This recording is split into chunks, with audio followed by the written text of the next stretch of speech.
लो campus law centre जहां पर law की पढ़ाई होती है, कानून पढ़ाया जाता है।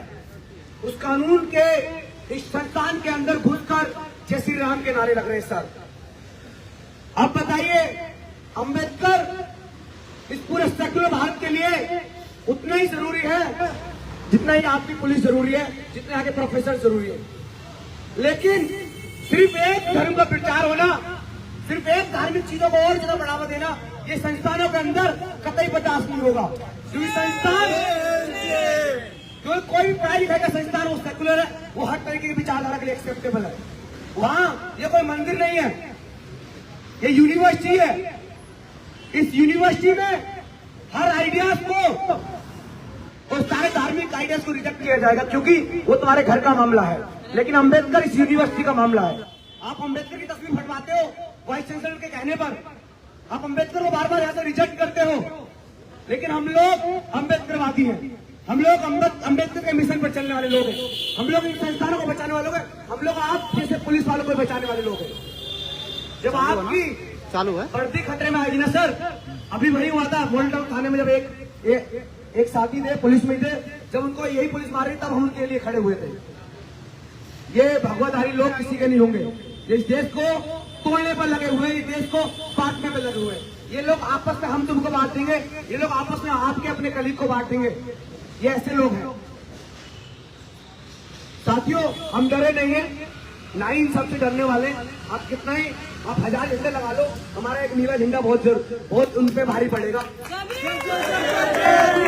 क्योंकि नीला रंग इक्वालिटी का प्रतीक है। नीला आसमान, नीला पानी, वो सबके लिए बराबर है। नीला रंग वो आप हम सब, चाहे कोई ब्राह्मण हो या दलित हो या महिला हो या पुरुष हो, उन सबको बराबरी में लेकर आता है।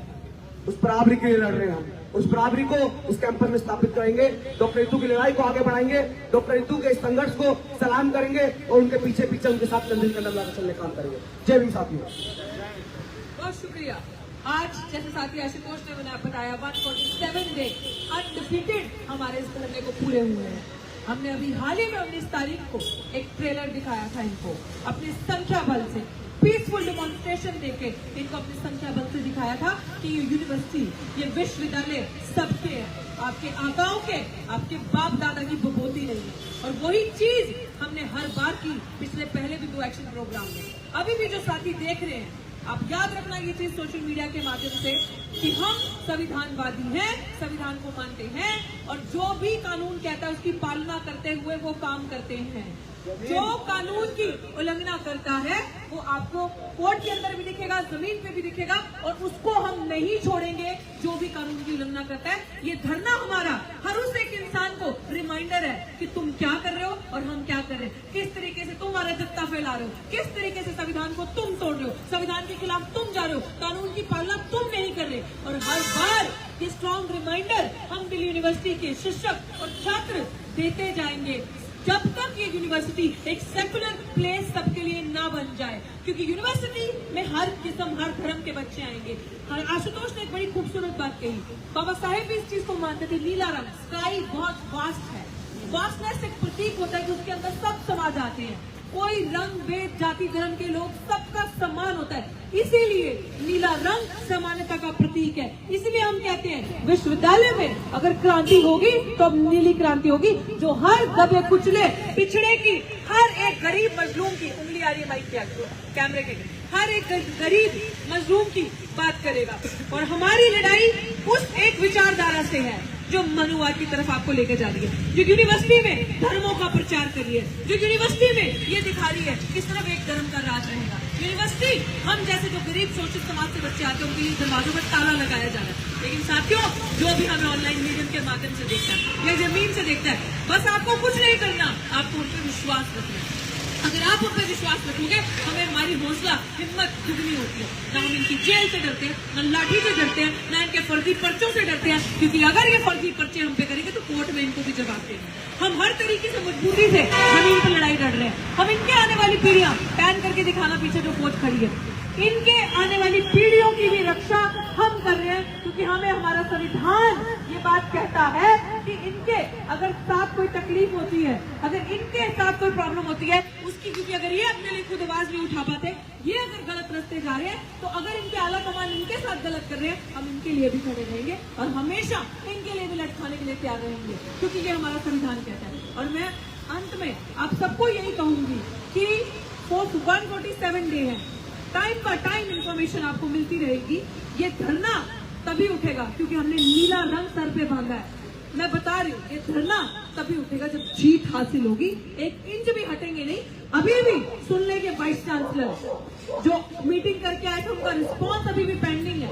अगर उन्होंने टाइम के अंदर रिस्पॉन्ड नहीं किया तो अब अगला आप देखिएगा हमारी कार्रवाई कोई भी कानून के बाहर नहीं है। और वाइस चांसलर को भी या तो अदालतों में या तो फिर जेल के इलाकों के पीछे तो जमीन पे आके जवाब देना होगा, फैसला खुद कर लो। साथ एक बात और, यहाँ पर भी ऐसा ही मैडम एक अनाउंसमेंट कर रही थी। मैडम, आपने शायद सावित्री फूले को पढ़ा होता तो आपको पता रहता कि ये वर्दी भी सावित्री फूले की वजह से मिली है। सावित्री फूले से पहले किसी महिला को पढ़ने का अधिकार नहीं था। ये कौन सा लोग कहता है, इन्हीं भगवदारी को लोग मनुस्मृति बोलती है कि, और जो भी गार्ड महिला खड़ी है यहाँ पर, वो तमाम जो भी महिला ड्यूटी बॉन्ड हैं या हम भी हैं, हम आपको टारगेट नहीं कर रहे हैं, हम बता रहे हैं बस कि आप सबके लिए जो आइडिया हम बोलते हैं, जो फूले के आइडिया आप सबके बीच में लाते हैं, वो आप सबके लिए है और आप सब उन्हीं की वजह से यहाँ हो। इस बात को आपको समझने की जरूरत है। स्मृति ईरानी अभी एक मेंस्ट्रुएशन लीव पर मनोज झा जी ने एक बयान दिया उसमें, लेकिन स्मृति ईरानी उसको डिस्कार्ड कर दिया कि मेंस्ट्रुएशन लीव की वजह से हम किसी को छुट्टी नहीं देंगे। लेकिन आज वो संसद में बैठी, पता है संसद में बैठी किसकी वजह से? सावित्री फूले की वजह से। उनसे पहले उन्हीं के बाप दादा उनको पढ़ने का अधिकार नहीं देते थे, उन्हीं के पूरे घर परिवार वाले, उनका खानदान उनको पढ़ने का, उनको घर से बाहर निकलने का अधिकार नहीं देता था।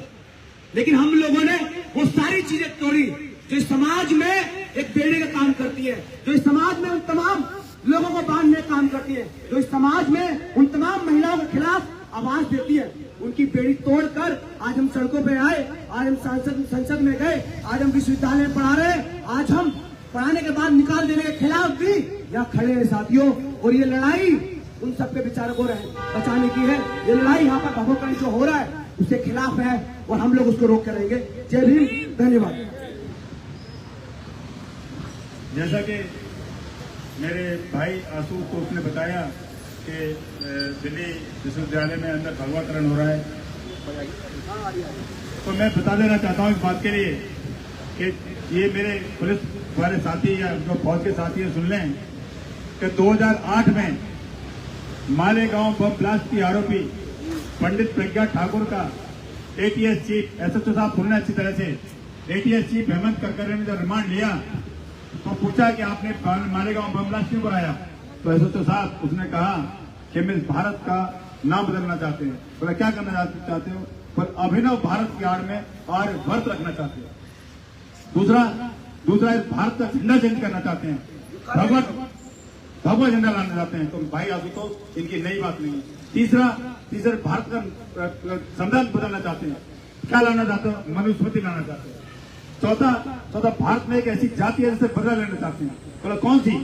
कि अगर संविधान बदल दिया तो हम दलित अछूत, और संविधान नहीं बदला तो मुसलमान। आज आप भारत देखना है तो साहब मुसलमान में क्या हालत है हमारे। तो मैं एक बता दूं आपसे कि भारत में अगर रहना है तो संविधान से बड़ा कुछ भी नहीं है। और यही आरएसएस, यही मनवादी लोग जिन्होंने 1947 से लेकर 2002 तक तिरंगे झंडे का, 2004 तक तिरंगे झंडे को नहीं अपनाया और आरएसएस के मुख्यालय पर भगवा झंडा फहराने का इन्होंने काम किया। ये बड़ी मजबूरी थी इनकी, इन्होंने 2004 के बाद तिरंगे झंडे को लगाया बड़ी मजबूरी में। दोबारा से ये लोग उसी मनुस्मृति को, उसी भगवाकरण को करना चाहते हैं। और यहाँ से मेरे मसीहा, मेरे मुक्तिदाता बाबा साहब का फोटो इन्होंने फाड़ा। लेकिन बता दूं मैं आपके लिए, आप फोटो फाड़ के कुछ नहीं करेंगे। बाबा साहब हमारे खून में समाये हुए हैं, बाबा साहब हमारे दिल में समाये हुए हैं। बाबा साहब को मनवादियों, हमने इतना पढ़ लिया है कि आप कुछ भी कर लें, वो दिन लौट के आने वाले नहीं है। हमारी मनसा को हम पूरी नहीं होंगे। जब तक संविधान जिंदा है तब तक हम जिंदे हैं।